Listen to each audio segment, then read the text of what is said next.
Let me bang. I do let you bang. Hey, let me bang you, James, man. I let you bang. I let you bang. Greetings, marriage and virgins. Go for Jesus. No forget Jesus, people. Hey, I'm not surprised, motherfuckers. Ladies and gentlemen, it is time once again for your favorite mixed martial arts podcast. Recording out of Los Angeles, California, it's MMA Roasted with Adam Hunter. Who the fuck is that guy? Hey, bro, welcome to our brand MMA Roasted Podcast. It's me and McCorkle today. We got a special one because people have been asking, where's Sean? Where's Sean? They're all worried about you. I get more like, I'm getting death threats now. You better put fucking Sean on or I'm going to kill you and this and that. So it's me and Sean today on a Friday. How you doing, man? Doing all right. I love how if I just miss a podcast, that must mean I'm either hospitalized or something crazy. Oh, I didn't tell you, not that anybody cares or that you care that much, but I guess you care. I got denied for the spinal cord stimulator implant based on my psychological evaluation, if you can believe it. Really? Yeah, but they won't tell me why. And I have a feeling it's because I told the lady, the psychologist, that all doctors in Indiana are idiots, you know, and it's like they're the worst. And then she was the one I told you guys, she started insinuating maybe some of it's from childhood trauma, not really, you know, my back hurting. And I got really irritated when she started down that path. And I was like, wow, that's weird, because none of this supposed trauma seemed to bother me until I herniated a disc in my back. Like that's when it all came rushing back, you know? So yeah, and it was good enough to fight 20 fights in. Like the trauma that got you then. It's bro. I told you how when my wife and I went to couples therapy before pre-marriage counseling at her church. She didn't want to do it anyway. So we go there and we're in a bunch of classes and like it's the craziest thing. Like one guy hasn't even had sex with his wife. The girl won't even have sex with him until he goes to church pre-marriage counseling. Like they're like on their third date. And then other people that are just like, one kid's like 16 and 17 and nobody wants them to get married. So we met with the guy who's supposed to marry us. And after meeting with us, he refused to marry us. Because I thought it was a given. I thought he had to marry us. He's like, well, first he asked if I accept Christ. Will I accept Christ? I'm like, no, I'm Jewish. I'm not going to. And then so I killed Christ. I'm not going to accept him now. Well, the Romans killed him, but I'm not even going to. I don't even. You know, dude, I'm so fucked because every time I make a statement, I just think of all the stupid comments on YouTube. It's like they live in my head. I can never be Brendan Schaub. I could never be him. Like it takes a certain type of talent to be a person who could be so fucking hated and not give a shit. Or maybe he does give a shit, but he doesn't let it on. I think he's so delusional. There's the ignorance is bliss is really like the truest thing ever said. Like I look at people all the time that think that they think they've got it all figured out. Like, and they think that everybody, like guys that rev their engine real loud when they pull away or whatever, they think everyone thinks they're a badass. Everyone thinks they suck. But in their mind, they're like, hey, did you see everybody's face when I revved my engine before I pulled away? Like they don't realize that people just hate them. Dude, Tiffany Haddish was like that. Tiffany Haddish, I would see her do comedy. I mean, she's a great comic, but I'd watch her bomb for 20 minutes. I mean, this is before anyone knew who she was. And she acted like she had the greatest set of all time. Like it did not register, or she didn't care. Ben Glebe is another guy. And I'm like, I wish I had that talent. That is a gift. That is a fucking gift. Because I'm like, yeah, I killed, but they didn't laugh at this joke or this happened or this guy got mad at that. Or it's like that's why Larry David quit stand-up comedy because he would make everyone laugh except for like one person, and then he couldn't get it out of his head to the point where he would then tank the rest of the set because he was just talking to the one person. And I understand that. I totally understand that. Like there, even at a comedy club at the Looney Bin, they said they used to have comment cards, right? And I would go. And like at the end of the thing, I would walk past the tables and look at them. And if I was a bad one, I would actually drop something and take the comment card and throw it away, you know, so that the owner wouldn't see it. But then they said that comedians couldn't look at the comment cards anymore because one comic got a bad comment and then called the guy at work on like Monday. And it was like, hey, man, this is the comedian. So you don't think I'm funny, asshole? Right. That's awesome. He took it really personally. That's great. No, there's a level of petty that like You made me laugh so hard because when Karate Kid 3 came out and that guy, what's his name? Terry Silver. Terry Silver, you said that like basically he was like a millionaire who in oil and he spends his entire time ruining a high school kid's life. Right. That's exactly something I would do. Like, I tell people all the time, like I've been after that Jesse Parsley guy for like 7 years now.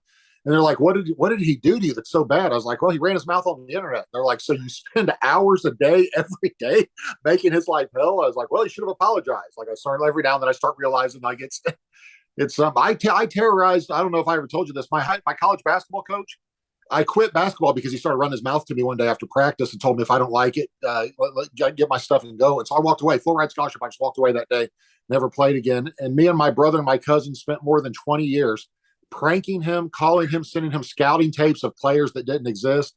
He had this character we came up with named Tony Giamatti, who would call him all the time. He was a street agent who would try to sell him players. And every player he would try to sell this coach had some real weird thing wrong with him. So it would be like, now listen, this guy's great, but he's got a mild addiction to gay porn. So that's going to have to be available to him in the locker room. Like, I mean, he'll score 40 a night, but he's going to have, he's going to watch gay porn whenever he wants, even if it's at halftime.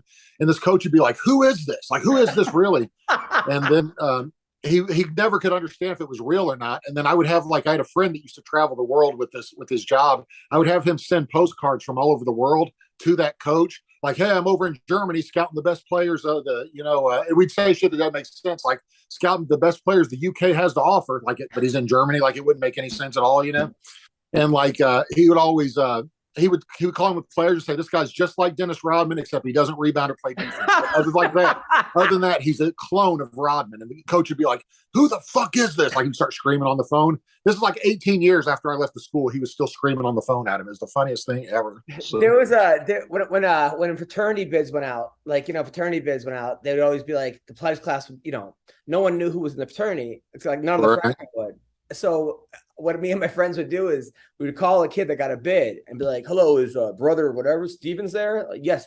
Like, this is brother Johnson. I'd be like, hi. No, call us brother Johnson. Oh, sorry, brother Johnson. I want you and your whole pledge class outside the dorm in their underwear in 5 minutes. And then we would watch like 10 kids in their underwear run out. And we're like singing Belle Biv DeVoe's Poison or just something so stupid, right? And then like 20 minutes later, they would realize that they got fucking pranked. Then they didn't get in the fraternity because they fell for it. That was actually the real test, if you're dumb enough to fall for it. So I literally got off a cruise ship yesterday, working on 2 cruises in a row, and now I'm in Dallas doing comedy. And by the way, when I used to go to, clubbing or parties, remember back in the day, you'd go there and I'd like, how many girls can you make out with at that club? Or you'd be, grinding with a girl, you put your hand on her ass, whatever it was. It was just like good times, fun times. Well, I'm on this cruise ship and they put my room right above the dance floor, like literally right above. And like I could hear like boom, boom, like 11 o'clock every time it was gasolina, blah, blah, blah. Like, and then like fucking 12 o'clock, it was Cardi B camp. That sounds terrible. I had the whole playlist fucking memorized, right? Oh God. And not to mention, it was the Black line dancing convention on the cruise. So everywhere you went, people would break out in fucking line dances. Like, so you go to, like, you think people are online for fucking food? They're not. They're doing like the whatever, the like wobble, the electric wobble, slide, the wobble, or it's like a Cotton Eye Joe, whatever the fuck it is, right? So to the point where I would just go in front of them and start rapping, like this was like my rap video, making improv rap videos. So I'm like, all right, I'm gonna go to the club. I obviously can't beat them, join them. I'm like, I've been editing videos all day. So I go down. Dude, clubs are not what they used to be. It used to be like aggressive, douchey guys and, trying to get girls. It's guys are completely feminized now, right? They're all in the corner. They have man buns. They're even like they're wearing like some kind of World of Warcraft shirt. And girls are dancing, especially black women are dancing, mostly black women, and lesbian black women are wearing wife beaters. They're fucking jacked and just grabbing girls' asses. I mean, literally, it's like lesbian orgies all night long, to the point where, like, dude, they're walking past me like, sorry, sir, didn't mean to look at your girl. Like, these girls are wearing like bow ties, or they're just fucking like, dude. Sounds like hell for Bruce Buffer.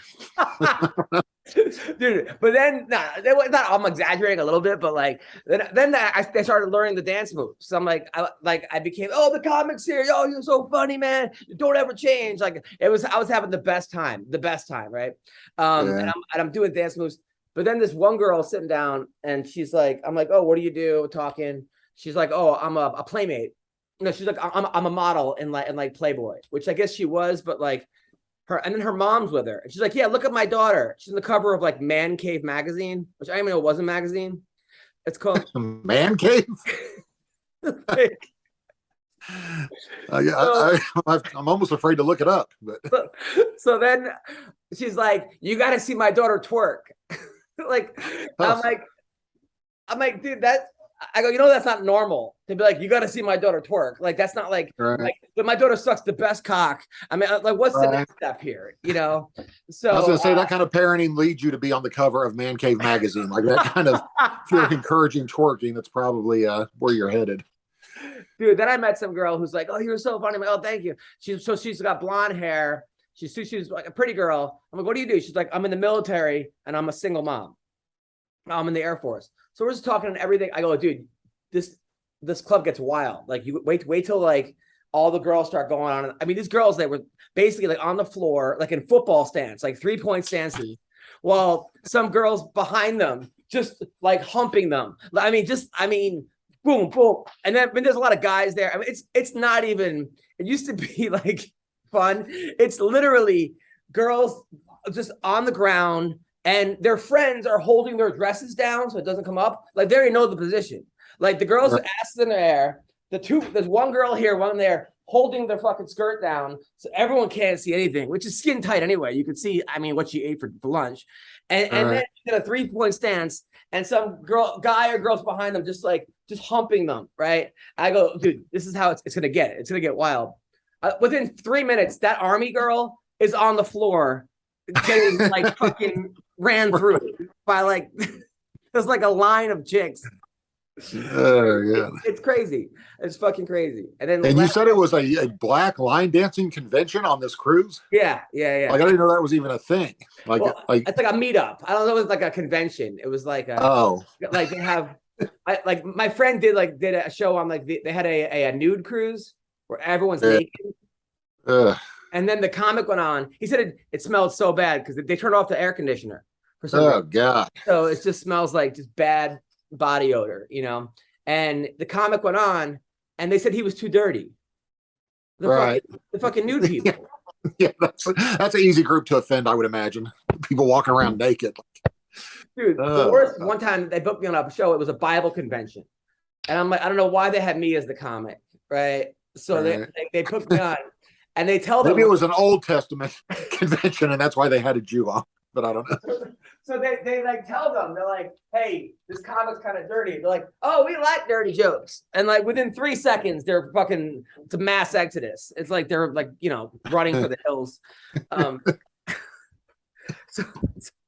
There was the Genesis, then the Exodus right after. Oh wow! So it was crazy. Then there's a couple. I'm on stage. There's a couple in the front row, and I was like, I do a joke about like pulling out and coming on. Like where should I come? And when you're having sex, you pull out. Where should I come? So I asked the guy. He's like, oh, it's my. I go, let me guess. This is your second wife. He's like third, right? I'm like, oh, so you guys are having sex, and he pulls out. He's like, where should I come? What does he say? And the lady goes, oh, he's fixed. I go, like, who says he's fixed? Right. I'm like, what is he, a dog? I'm like, he might. I'm like, I think he'll be. I'm like, you're gonna be the fourth wife. She's like, no, he's been chasing me for 22 years. I'm like, what were you, the mailman? Like it was. Yeah, it's not bad. That's a good one. Then there's like a black woman and a white guy, and she's like way too hot for him, right? So I'm like, where'd you get hers? Is this your Make-A-Wish Foundation? The whole thing. She's like, he's got a huge cock. That's what she yells out. Like, right. So I'm like, okay. And the cruise is mostly black. So I'm like, who here believes this guy has a huge cock? And not one hand went up. Right. It's all, I guess, in comparison. It's what you're used to, maybe. Yeah. I'm like, let me guess. You're good at rapping. He's good at rapping too. And I'm like, I just made a bunch of shit up. So yeah, that was crazy. Then last night, this fighter came, Steven the Ocho. He's in the UFC. He's a nice guy.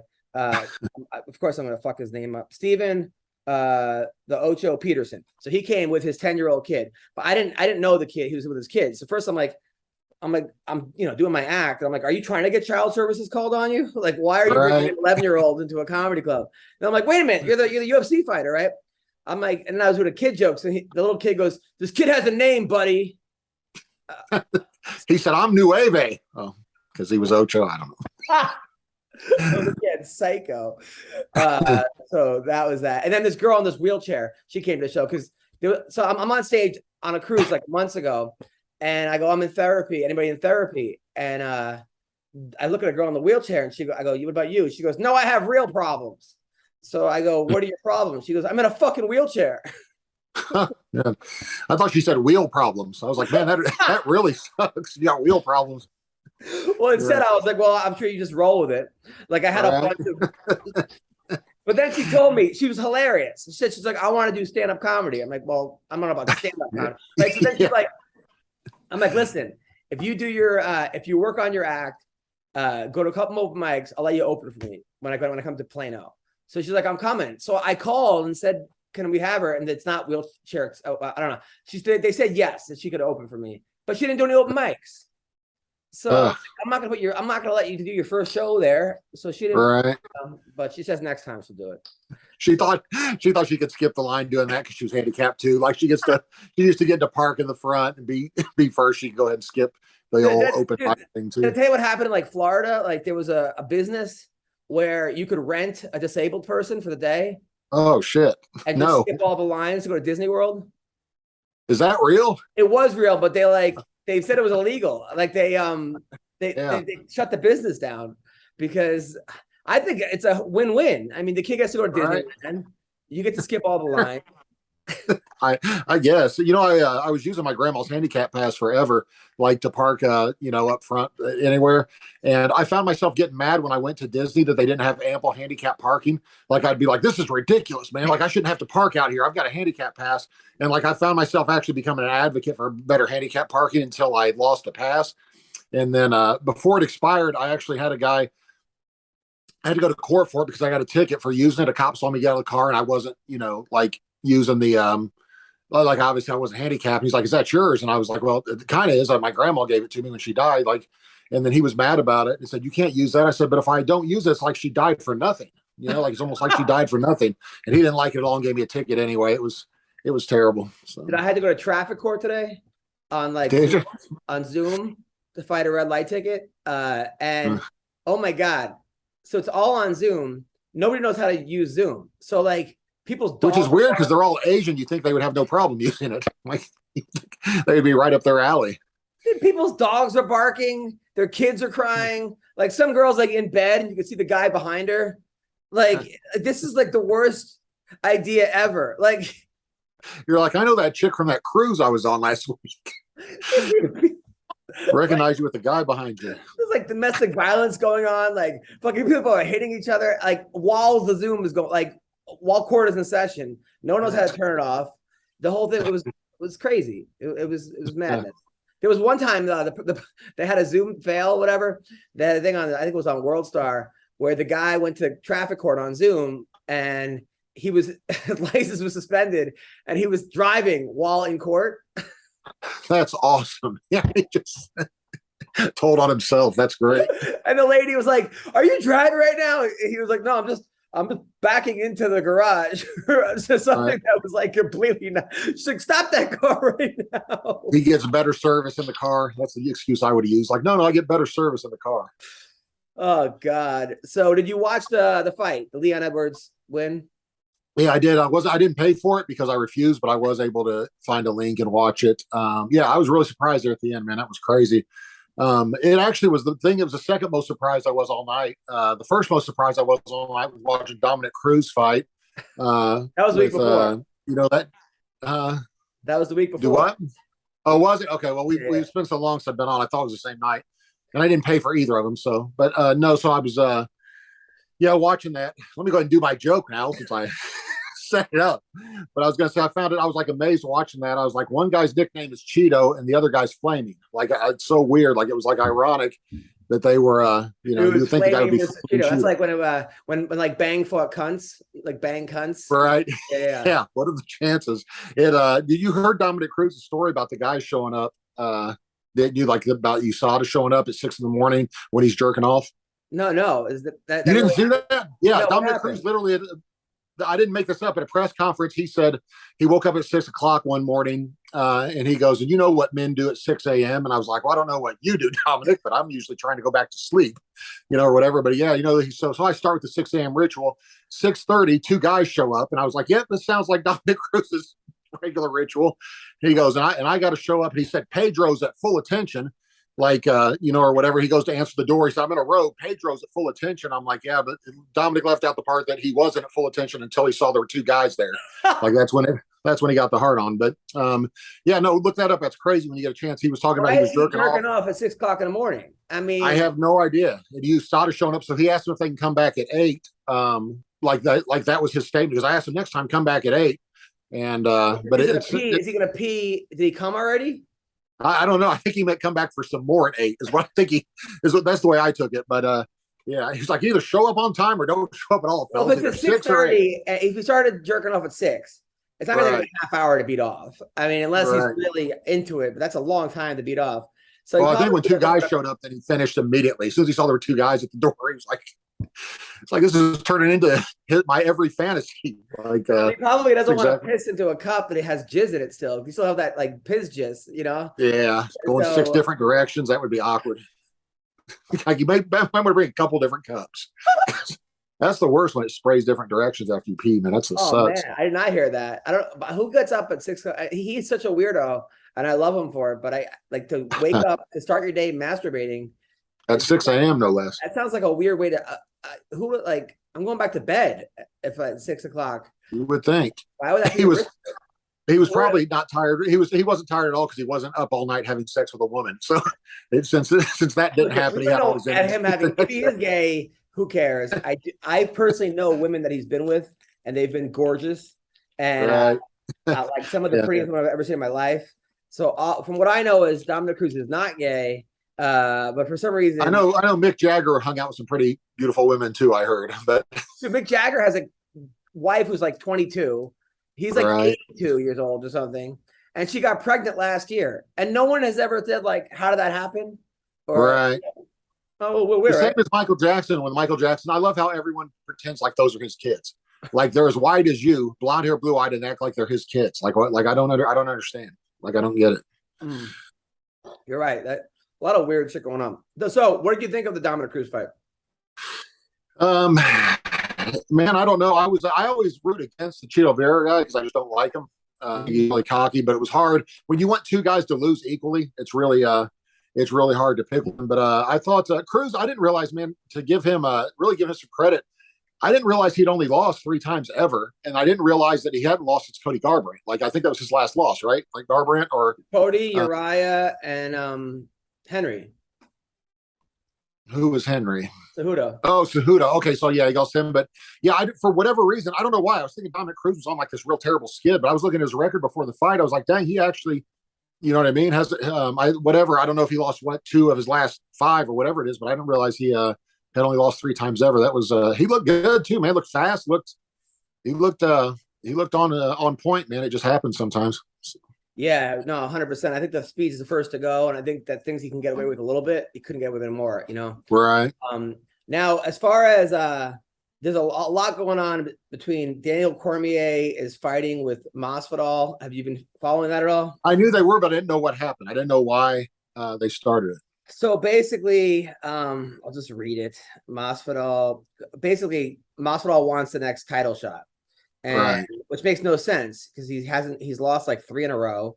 Well, especially since he kept saying he wouldn't fight Leon Edwards no matter what. He's like, nobody even knows who he is. And as soon as he becomes champ, like, that's the fight I want. You know, like so I guess Cormier said no, he shouldn't get it, which I kind of agree with DC.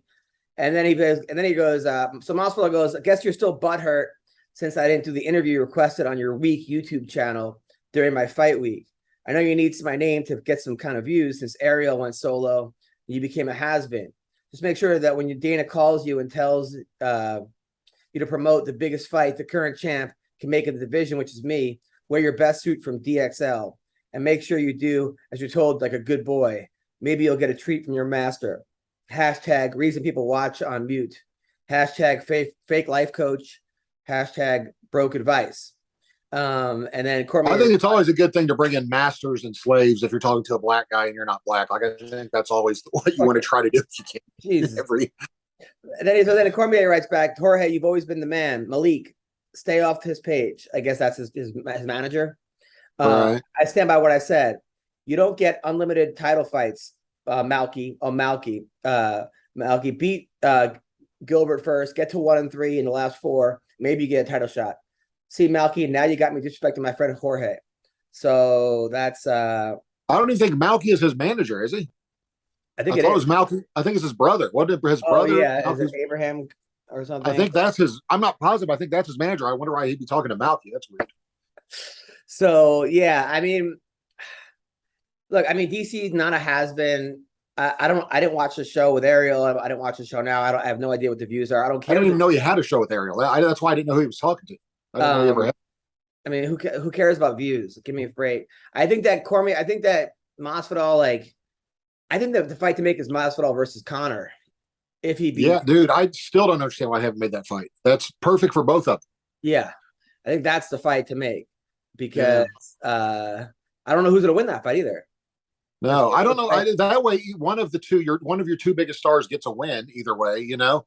And then I don't understand the stuff like Gilbert Burns and Masvidal. Burns will probably beat Masvidal. That'll be 4 in a row he's lost.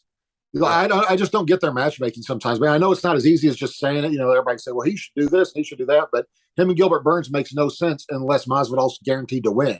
Because if Masvidal loses, then you can't have him fight Leon Edwards. Who are you going to have him fight? You know, it just doesn't make any sense. You know, I guess they said they're trying to make Gaethje versus Conor, which would be a fun fight. Yeah, they do. They could do that one, but I don't know at 155 then or 170. Do you know? You're right. Because Gaethje's always 155. So yeah, I guess right. Now, how do you feel? Did you watch the Rockhold fight? I did, man. I heard that one was so good that I actually watched it, and it was kind of bad, but in the most awesome way possible. You know what I mean? It was kind of like almost like a Kimbo Slice fight. You know what I mean? Like a train wreck, but it was man. I'll tell you what, Luke Rockhold has, dude. He's got balls unlike maybe anybody I've ever seen. He was exhausted after the first round, and when you're that tired, I don't know how he fought another 2 rounds. I thought there was no way he would finish, man. That dude, he just kept going. No matter what happened, he just kept going. It was crazy. And he put on Instagram, "You're still my bitch," to Costa. Well, yeah, I don't know about that, but that was that was an awesome fight, man. He said "fuck you" and just started. It was like out of a movie. It really was. Yeah. I never saw anyone get more out of losing than Rockhold did. It was right. It was like everybody could relate to that person of just being exhausted against a younger, stronger, better guy who looks like, an Adonis. But Rockhold was like, fuck it. If I'm going out swinging. And that's what I love. He threw a Hail Mary 15 times in a row. That's what's awesome. It was he would throw just as wild one. I was like, well, that's all he's got left. He at least went for it. And then he'd throw a kick it was his Hail Mary. You know what I mean? And he would do throw another hook that was I was every punch was it really was his. Have you ever had a fight like that or no? Man, I've been that exhausted before, but my fights would just be me and the other guy, like a fat guy laying on each other or something. It wasn't it wasn't that action packed ever with anybody. But yeah, I've been that exhausted before. When I dislocated, I actually found that fight the other day. I was going to try to upload it and send it to you where I dislocated my shoulder early on. I was actually passing out during the fight. I was on top of him on the ground and you would see me just pass out. I had down, and then I would come to again and start trying to throw punches and then pass out. It was that was the worst. So did you that guy? Have you been following this guy King Bao?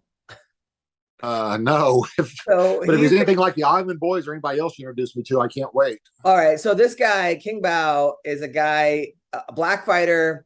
He's pretty good. He's 7-2. He's the guy that said he had herpes. Remember the guy who said he had herpes? Okay. Yeah, I know of him. Okay. But you saw the clip, right? Where he's like, I had herpes. Yeah. So he won last week, and he got his video taken down for calling Jimmy Kimmel a pedophile. Yeah, I just saw that today. Yeah, I just saw that today. Hold on. So let's see if we can find the clip. because I know a lot of our like listeners would be. And he's wearing like leather, like a leather collar with like spikes. Was that in the UFC? He fought in the UFC, right? He fought on UFC Fight Pass. But okay, so with that, because it seemed weird. I know he had like an S&M weird, like the Gimp outfit on or something weird, and I thought that was strange. I didn't know the UFC would let that fly. But I think that it's but I think that he fought. Hold on, let me see. I think he fought it like in like a Fury. Sorry. Oh, let's see. Oh, I can't. Secondly, Jimmy Kimmel, hard for this. I fight to eradicate childhood malnutrition from the planet. And until they release the flight logs, you, the mainstream media, Hollywood, we're all pedophiles to me. Eat dick. He has a point.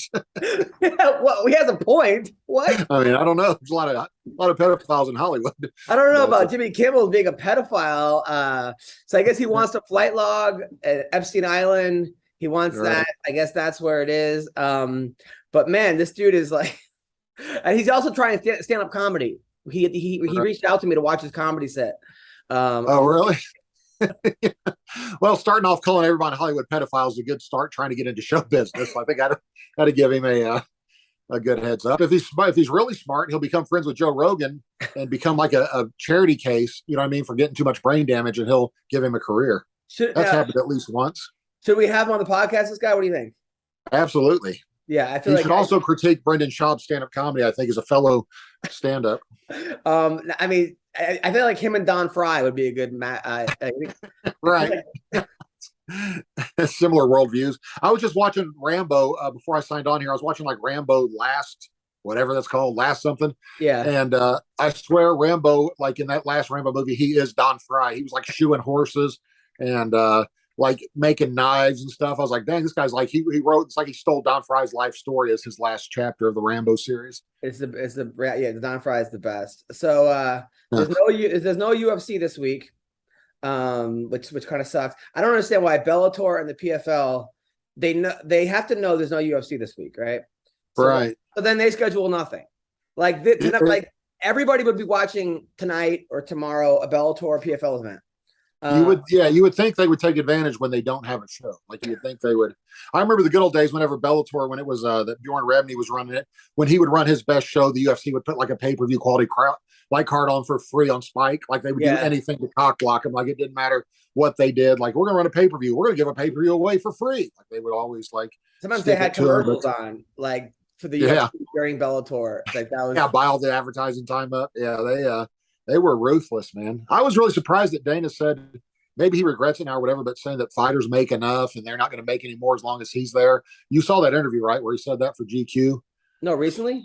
Yeah, it's like a week or so ago. Dana was like, fighters make enough, and they make enough here, and they're not going to make any more. They're not going to get a bigger percentage as long as I'm here. Like just stuff that you wouldn't think he would say openly. I mean, I know that's the game plan, but it always surprised me, man, because Dana does not seem like a greedy guy to me. From everything I know about him personally, he doesn't seem greedy. He always seemed like the bad guy that the Fertittas would have, you know what I mean, as the bad guy, and he's the one that's keeping fighter pay low. And I think the new guys are doing the same thing. Oh, it's Dana doing it, but I don't think he has as much to do with what guys get paid as no, I don't think people believe. I think doesn't he have like a minority stake in the UFC now? Yeah, I mean, it's very little, and I think he still runs it, but I don't think he. Dana, I mean, I told you what he did for Bubba McDaniel. You know, just wrote him a check for $25,000 without even barely knowing him. You know, like, and he's been known to tip $10,000 like at dinner. You know, in Las Vegas. Like, he's not a greedy guy. So people that are not greedy like that usually aren't greedy in business. Then, you know, like usually they're greedy everywhere in life if they're greedy, you know, in one place. So I think he's the bad guy that takes the fall for the low pay. But I really.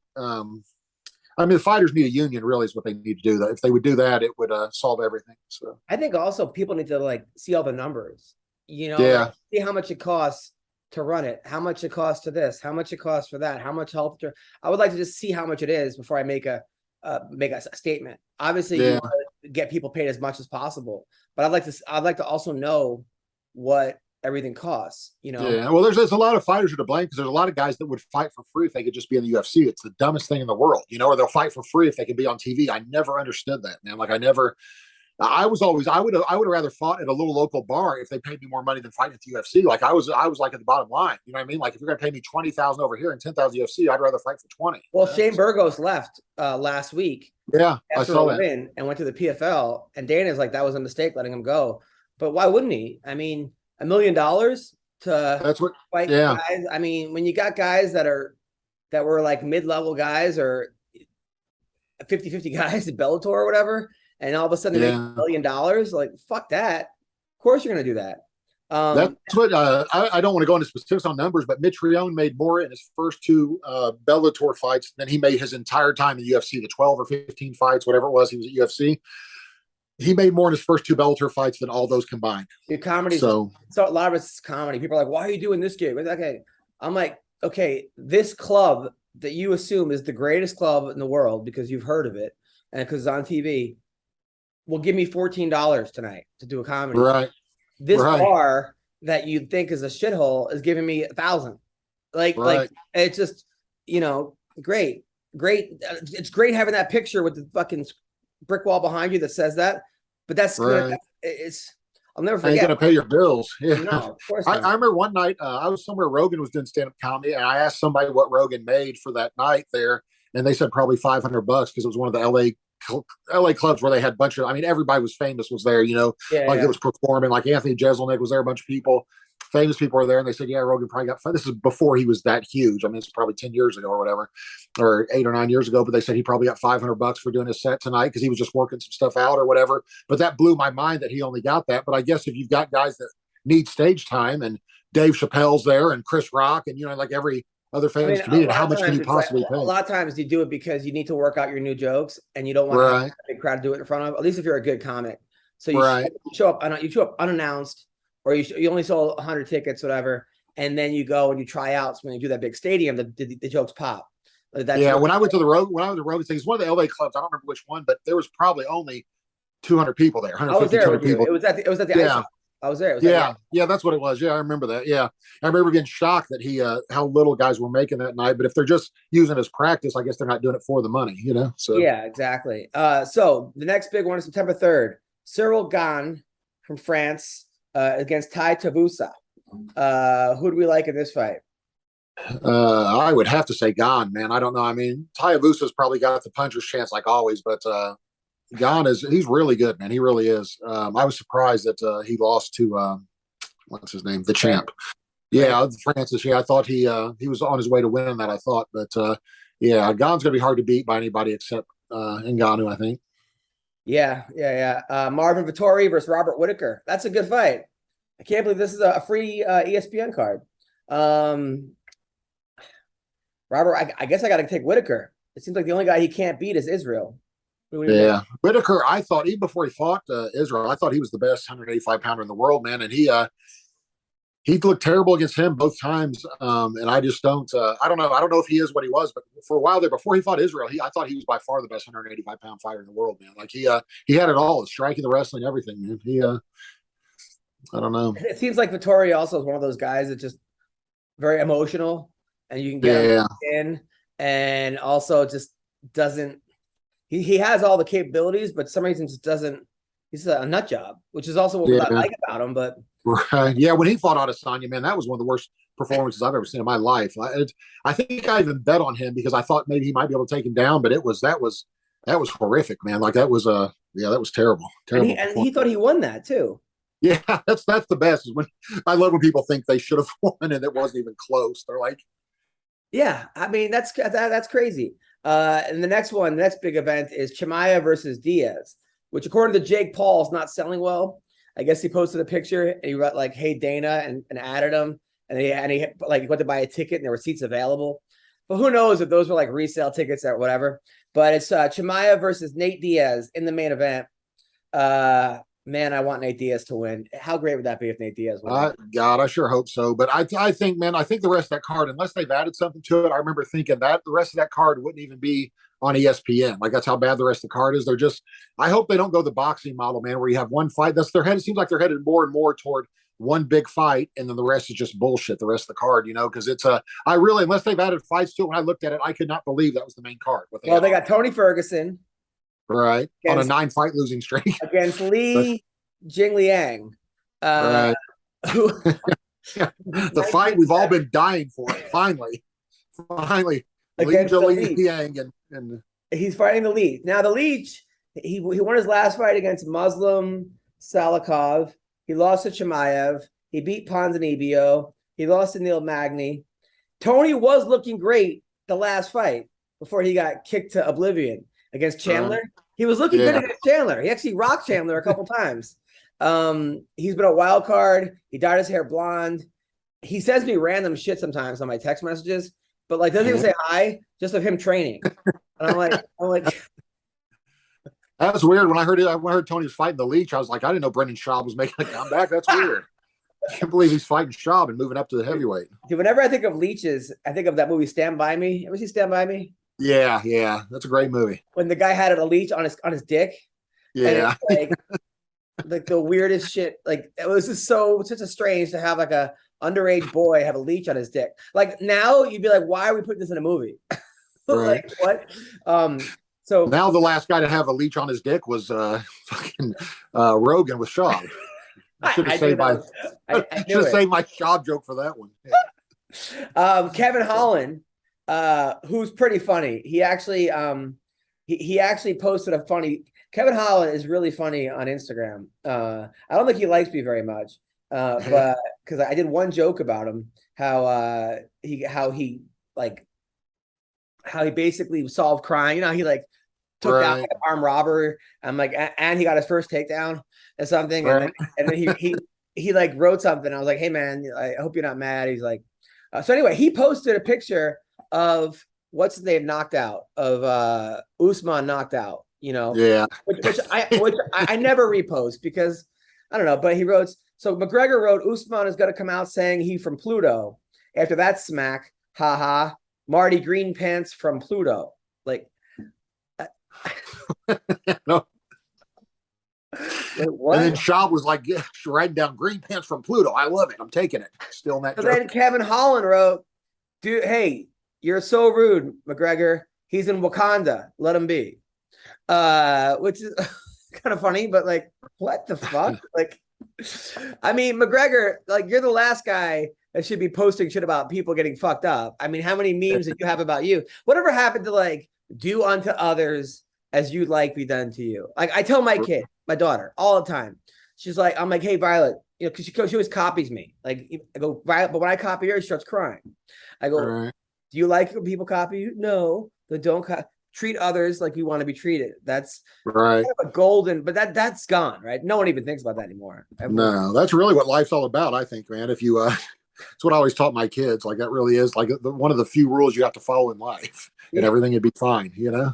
Totally. People are like, well, you roast people. Well, first of all, yes, I do roast people, number one. But a lot of times I'll ask the person or I'll call them. I'm like, hey man, you care if I do the joke about you? And then 9 out of 10 times they say, go ahead. Or if they go, yeah, don't put that. Like Kenny Florian said, don't put that. And I didn't do it. I'm not going to. But he thanked me for reaching out.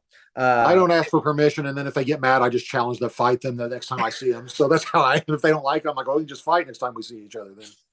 So also on this card, Irene Aldana is against Macy Chasen. She's the girl who won the Ultimate Fighter. I believe she's a lesbian. And she's a good fighter. I thought she was going to do better. Than she had. She's 8-2, so she's still done pretty good. But I thought she was just gonna kick everyone's ass, but she still might. I mean, she lost to Raquel Pennington. I think it was like a standing guillotine. She beat Shanna Young. She beat Marion Renault. Beat Norma Dumont. She lost to Lena Landsberg. She beat Gina Mazzani. Beat Sarah Moras. So that should be a good fight. Aldana's got good boxing. And then your boy Chris Barnett's fighting. Oh, is he? I didn't know. He's fighting Jake Collier. I don't know who that is. He's the prototype. He's a guy that went to heavyweight. He used to be 185. Now he's like 285, and he's gotten better. Like the fatter he's gotten. Right. And he calls himself the prototype. That's actually the exact opposite of what you'd want a prototype to be. Like the prototype, you want to be fighting at the ideal weight. You know, the ideal in your prime would be the prototype, not. That's not the prototype. He lost to Arlovsky. He also is a guy that I think he like catches. He used to catch his food. Like he's from like the sticks of Missouri. Like basically, he used to like hunt squirrel and eat squirrel. Like he's just one of those dudes that like he's from out there. He's awesome. He's like, I think he like learned how to fight in his shed. Like he basically naturally. Yeah, if I'm getting this right, if I'm remembering the interview I had with him, He learned how to fight. Learned how to fight the first time he was out in the woods hunting, and ran into a couple of guys who told him to get on the ground and squeal like a pig. And he was like, "That's the day I learned how to fight." Dude, that was the movie Deliverance, you asshole. That's what I'm saying. That's what I'm saying. I had to watch that in high school. They made us watch that movie in high school, like in English class. I'm like, why? Out of all the movies. Was it like as a PSA or something, like to keep you out of camping or what? Like, listen, I don't know why they had to write a paper on that movie. A fucking guy getting ass raped. So Andre Arlovsky, he lost to, but he won that fight. It was a bullshit decision. He beat Chase Sherman. But yeah, he's the prototype. He beat and then he's fighting Chris Barnett, who I believe is coming off he lost to Martin Buday. But he beat Gian Vellante, lost to Ben Rothwell. He's a funny guy. The guy that he dances and moves. Every big girl at the nightclub moves like him. You're like, but like is amazingly athletic and like can fucking dance and like one ass cheek, and they just like eating. People just like eating. They're not like it's not a medical condition. I've seen these girls move. So you're actually Chris Barnett then is the prototype for heavy Black women when it comes to dancing. He would be the prototype. So, I've known Barnett for years though, man. He's a funny dude, man. I've known him for a long time, way before he was in UFC. Like, probably 10 years or more. So, to me, well, the tip of the rap song was crazy. One of the lyrics, I heard a song with the girl was like, "I ain't a dyke, but I let a bitch eat my pussy," and I'm like, I don't know. It sounds pretty right. You would never be like, I'm not gay, but dude can blow me. Sounds a little gay. Yeah, a little bit, right? Hakeem Dawadu. He is from he's from Canada. They call him Neen Hakeem. Of course he is. I was sure you were going to say Africa or something. I was thinking how funny it'd be when you said the whitest place ever. Like it'd be where white. Of course it was Canada. Like of course he's from Calgary. And I remember people were talking about him like he was the next big thing. Then he went to Ireland. He trained with McGregor. And those guys, but then came back. He's fighting Juicy J, who is a guy. His name is Julian Arosa. They call him Juicy J, who beat Steven Peterson, the guy who came to my show yesterday. Good fighter, by the way. Juicy J. There's good fights on this card, and then Johnny Walker versus Ian Kudalaba. That's a good fight. Yeah. If that guy Ian, whatever his name is, if he was half as tough as he pretends to be before the fight starts, he'd be champ, man. He's scary before the fight starts, but as soon as he gets hit, he changes his mind. So. But Johnny Walker is another guy. He lost to John Mahal Hill. Remember, he got knocked out, but he lost to Thiago Santos. He beat Ryan Spann. When he wins, he fucking wins. But when he dislocates his own shoulder and loses, like he beats himself, like after he wins. Oh, that was crazy. I was there when that happened. That was the dumbest shit I've ever seen. So yeah, that's a big one. And then UFC Fight Night after that, it's Song Yadong, who you know who that is, right? I know of him, yeah. He's fighting Corey Sandhagen. That's a good fight right there. Sandhagen's a guy that I thought he beat TJ Dillashaw. Like I thought he won that fight. They gave it to TJ. He lost to Peter Yan. It was a good fight though. He beat Frankie Edgar, beat Marlon Moraes. He lost to Sterling. He only lost to the best guys. Sadiq, but then Song Yadong, like, is an Asian dude with fucking power. His nickname is Kung Fu Monkey. You keep giving me setups that will get me canceled if I say it. Just keep stopping myself. He's fighting Kung Fu Monkey. He's knocked out Marlon Moraes, knocked out Julio Arce, knocked out Casey Kenny. So yeah, I think they're trying to build up the Kung Fu Monkey because he's won 3 in a row, and if he gets through Sandhagen, but I think Sandhagen wins this fight. And then that card's good. It's got Giga Chagats against Sodiq Youssef. Andre Fili is fighting on that card. Sajara Eubanks, who's 7-7, but she's good. She's a good 7-7. And then that card's pretty good. There's a bunch of good. But you're right. I mean, Sam Alvey was like 7-7. She's killing it. So I Sam don't know anybody Alvey, can go on a streak like that in this day and age. so Sam's trying to get the Jake Paul fight, right? According to him, he beat the shit out of Logan Paul in sparring. Do you think this is true? Wait, so because he beat Logan Paul in sparring, he wants to fight Jake Paul and compete? He says he can beat both of them, but he has sparred Logan, and it was embarrassing that basically they told him to stop hitting him, and he kept hitting him. He was trying to not hit him, but he kept no matter what he threw, he fucking landed in sparring. So even when he's trying to lose, he can't. He can't get it done. He tries to win, he loses. When he tries to lose, he wins. Like, dude, there was a guy I met, Leo Kuntz. So I love this guy, Leo Kuntz or Kuntz. Dude, so he goes to Korea to fight for the UFC, and he lost, but the guy from Korea got paid to lose and still won, and then went to jail for 8 months for fixing a fight. So I'm like, you couldn't even win a fixed fight, dude. Like the other guy. Pretty rough.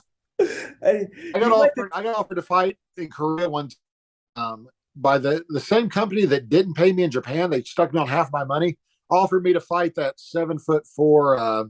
I don't. What is that guy's name? The Fedor fought him. The 7'4" Chinese guy.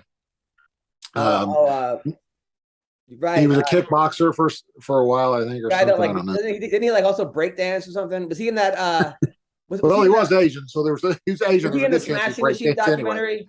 Was he in the Smashing Machine documentary? No, he's not that old. He's the guy Fedor armbarred and was hanging off of his arm. I can't believe I can't remember his The guy name. that Brock Lesnar beat? The guy that Lesnar beat? No, not him. You remember Fedor? He was a kickboxer. He's got a giant head. And Fedor was hanging off of his arm. Like he armbarred him. Hongman Choi? Hongman Choi, yeah. So they offered me $5,000 to fight Hongman Choi in South Korea when they already owed me $10,000. Like they still owed me $10,000. And they offered me $5,000 to fight him. And my agent tried to talk me into it by saying, well, I mean, it'd be a chance to see South Korea. And I was like, oh, okay. Like that, yeah, that's great. Maybe I can swing by North Korea while I'm there. Wait, you know what I mean? Or whatever. It had to be kickboxing? No, it was an MMA fight, but it was after my back was real hurt, and they still owed me $10,000, but they were going to give me $5,000 to go fight him in South Korea on 10 days. You would have notice. killed him though. Yeah, I probably would have beat him, but I told him to pay me the $10,000 they owed me, and then I would go do that one for $5,000, and I was just going to not do it. I was just going to get the $10,000 and not go. But they quit calling when they realized they still owed me $10,000. They were like, "Oh yeah, we did stick that guy. Never mind, they didn't offer the fight anymore." So, so in ONE FC this week. Marlon Moraes, no, not Marlon Moraes. Moraes is fighting Johnson. They're having their third match against Mighty Mouse against Adriano Moraes, who beat him. Remember, he beat him the first time because you could knee in that organization. Right. And then Johnson won the second time. So this is the trilogy. Should be, or no, maybe he didn't win the second time. This guy still have the belt. This is two. This is second. This is the rematch. This is the rematch. Sorry, I stand corrected. In one championship. Which pays really well. Moraes is 20-3. Johnson, who the UFC never should have traded for Ben Askren. In hindsight, they should have came over a year earlier because I don't know. I mean, I love that the UFC contract is so restrictive they can trade you to another organization. That's amazing. Like they can just like make you go fight somewhere in a different country. Like that's how much they own you. Like no, you're going to go fight for someone else.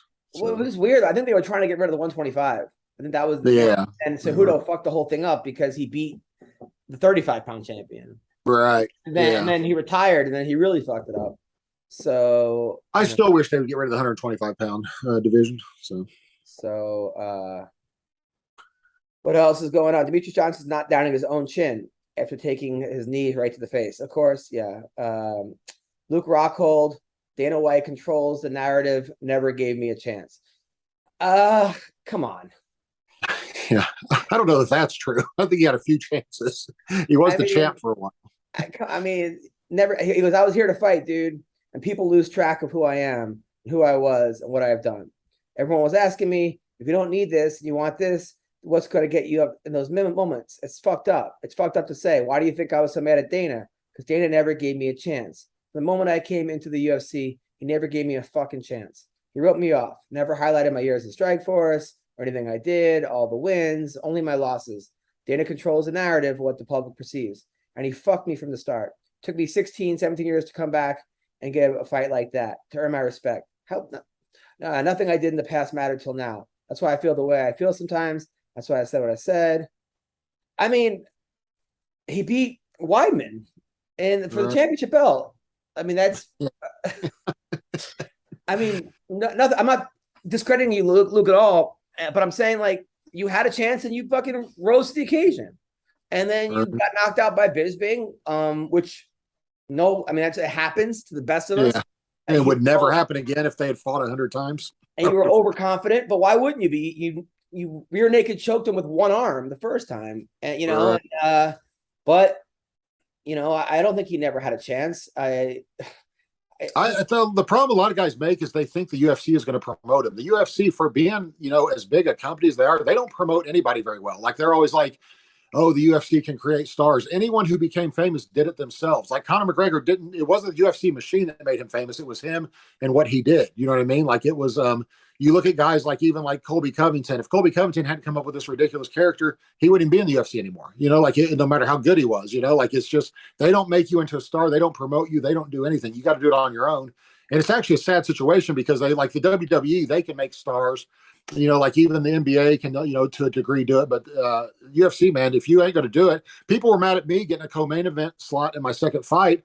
And I'm like, don't be mad at me because I'm good in interviews. You know what I mean? Like, what? Like, why are you mad at me? Like, I'm just trying to take advantage of the opportunity. Like, you guys should have been talking trash. But there was even guys here locally, I won't name any names, who had fought in the UFC multiple times that were kind of like bitter that I was getting the shot I was getting, or whatever. And I'm like, dude, it's your fault. You're boring. You know what I mean? Or whatever. Like, you have no personality. Like, it's not that hard. I just started saying ridiculous stuff in interviews and being funny. And then I did. I tell myself all that all the time. I mean, like, and people hit me up. They're like, "Could you believe Brendan Schaub's in this?" Or like people can always text me, "Could you believe this?" I'm like, and I gotta be like, I don't care. Sorry, I don't care, because any energy that I spent on that, I could be writing a new fucking joke. I could be posting something up. Like, it doesn't matter. This last 2 weeks on a cruise ship has really helped me out a lot because number one, I had fun again. I haven't had fun in a long time. Like, I was dancing at clubs. I used to be on the black dance team in college, and like I fucking loved it. I haven't danced in a while, but I also, there's no internet on the cruise. You get you have to pay for the internet. So I used to look at my phone. You spend 20 hours on your phone today. Like, now it's like 1 hour on the phone. Like, I'm like, this is, and it also, I feel like I'm just in a better place creatively, this and that, but just it doesn't matter what other people are doing. It matters what you're doing. And you're always going to go into the locker room, Sean, when you were there. The people always be like, what the fuck? But dude, fuck you. Like, you do your thing. I'm not stopping you. And shitting on me is not going to help your cause. Like, no one's ever going to be funnier unless they're doing it on stage. Right. I was going to say, I don't know. I could probably do a whole hour on how much Schaub sucks and probably get quite an audience, because there's a lot of people who want to hear that. Then do it, bro. then do it. That'd be awesome. I did an entire hour on how much Brendan Schaub. You can open for me, bro. Dude, honestly, I'm in Vegas December, that big fight week. You have 10 minutes. Your whole thing could be on Brendan Schaub. That would be hilarious. Like, I'll do it. Deal. I'll do it. December. I got till December. Yes, you have till December. I'll do it. No, I'll do it. Yeah, sure. I can't wait. Yeah. You can talk about whatever you want, but if you want to talk about Brendan Schaub for 10 minutes, you could fucking be my guest. It'll just be Brendan Schaub. I'll be. You could even play his videos and then talk about how bad the joke is. You could have you could do like whatever you want to do. Maybe I'll just do his jokes. I just don't know how many times a crowd wants to hear "what the fuck" is a punchline, because that's his only punchline. Sam Tripoli put me on this show one time where they had a guy that was like fake Carlos Mencia. It was like Carlos Mencia, right? It was like a Mexican comic, and he looked just like Mencia. And then in between jokes, he was the host. He would just do everyone's bit, but do like the Mexican version of it, yeah. So he would just say "my friend" after every punchline. Yeah. He would do the exact same joke, a little bit fucking thing, and then be like, right, like vatos or whatever he would say. It was like so fucking ridiculous. And finally, someone called him out on it. Like, that was like the whole shtick. Like, what? I didn't do anything. And it was like the most ridiculous show. Sounds awesome. Yeah, it was funny. It was actually funny. There's some of the funniest shit you've never seen. Like Greg Fitzsimmons had a show called Dream Crushers, where basically he sold a show where he went around telling people to stop following their dreams. Oh shit. So he'd be like, so it was like an intervention. Like it was like whether it was a comic or a singer or like that guy that just kept trying to do something that was like, and then they would be like, but you're a really good painter or something. And then the family would come. It was like an intervention for you for your career. Golly, that's horrible. you got their families involved. Yeah. Like, oh my gosh. That's a terrible, terrible show, but it's fucking funny though. I mean, right. Well, that's why they watch Simon. They watch Simon Cowell so he can tell people they suck. Like that's but right. But he's basically going to people that have been 30, 40 years on something that are not good at it, and then telling them to stop. Like it's called Dream Crushers. And if anybody knows who they need to stop, it's Greg Fitzsimmons. Like that's who needs to reach him and tell him to stop. So, man, it's ridiculous. That's brutal. That's brutal. So what do you got? Is that online anywhere? Is there no, he never sold it. He pitched it, but I guess they said it was too mean. I bet it'd sell nowadays. I'll tell you what. How long ago was that? Because now mean is in now. So Dream Crusher. You ever hear the story about the guy? There's nothing. There's no segue here. But I was thinking about like I was in New York City on like 9/11. Yeah. And when like that happened. And then like a month later, there was an article about when what happened? Okay, right. there was an article about this guy who was cheating on his wife on 9/11, right? And so he was fucking some other girl, and then he worked in the trade center, like on like the top level. So then she's watching it, and she thinks he's like at work, like that morning or something. Like she thinks he's dead. And then he calls her at like 11, and he doesn't know what's going on the news. He's like, "Hey, honey, I'm at work. How are you?" she thought he. That's awesome. And then she divorced him. She divorced him, right? And then like someone found out about something. They put on the New York Post of like, we're like the worst cheater ever. But if he wasn't cheating, he'd be dead. Right. So he's kind of the luckiest cheater ever. Yeah. But at the same time, like, what a way to get caught, right? I mean, right? Can you imagine, like it's like you ought to see the view today, clear as a. It's beautiful down here today. That'd be that's awesome. Yeah, people are something else, man. There was another story about wrestling. You ever watch? You got to watch the A&E documentaries on these wrestlers.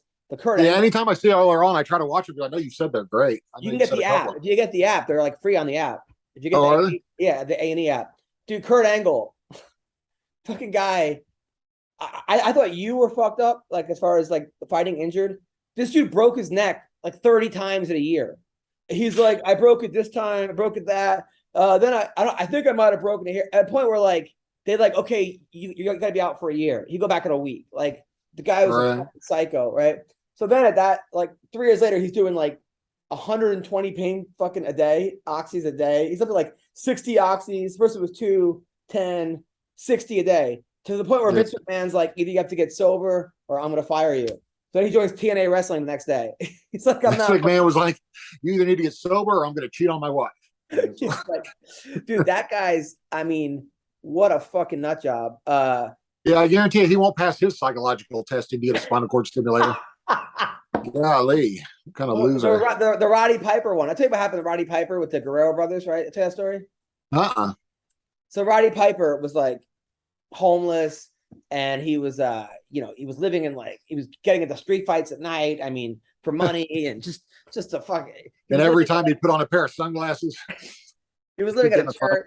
He was living at a church, and like the priest told him to go do pro wrestling. Anyways, he becomes like the best villain, right? But he's still like on the come up. So he's in Los Angeles, and the Guerrero brothers are like the big deal. This is like before there was WWE. It was all like, town to town, city to city. So, but the Guerrero brothers, they basically, so he gets up there in front of 20,000 people, and he's like, "Hey, I just want to say I'm sorry for everything I've ever said about Mexicans and Mexican culture. And everyone please rise for the Mexican national anthem. I'm going to play it on my bagpipes." So everyone stands up, and he plays La Cucaracha.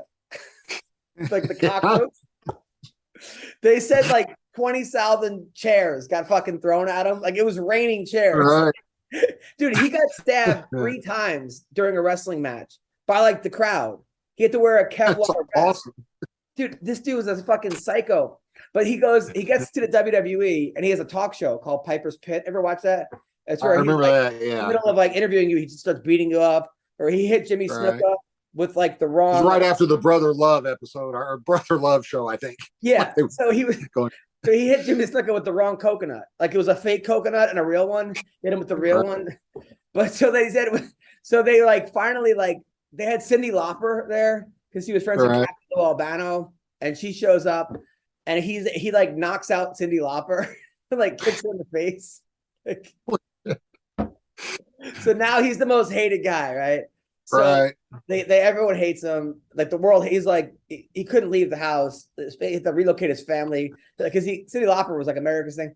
So now he has to fight Mr. T. It's him and Mr. Wonderful against Mr. T and Hulk Hogan, right?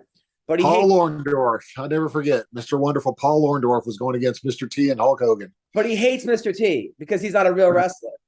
So Right. he refuses to lose to Mr. T, right? In fairness, Roddy Piper's not a real wrestler either. But like if we're being fair, so Well, he's a fake wrestler also. So he in the middle of the match, he decides I'm not going to lose. So it's Madison Square Garden. It's WrestleMania 1. Like Liberace is there for some reason. Like Right.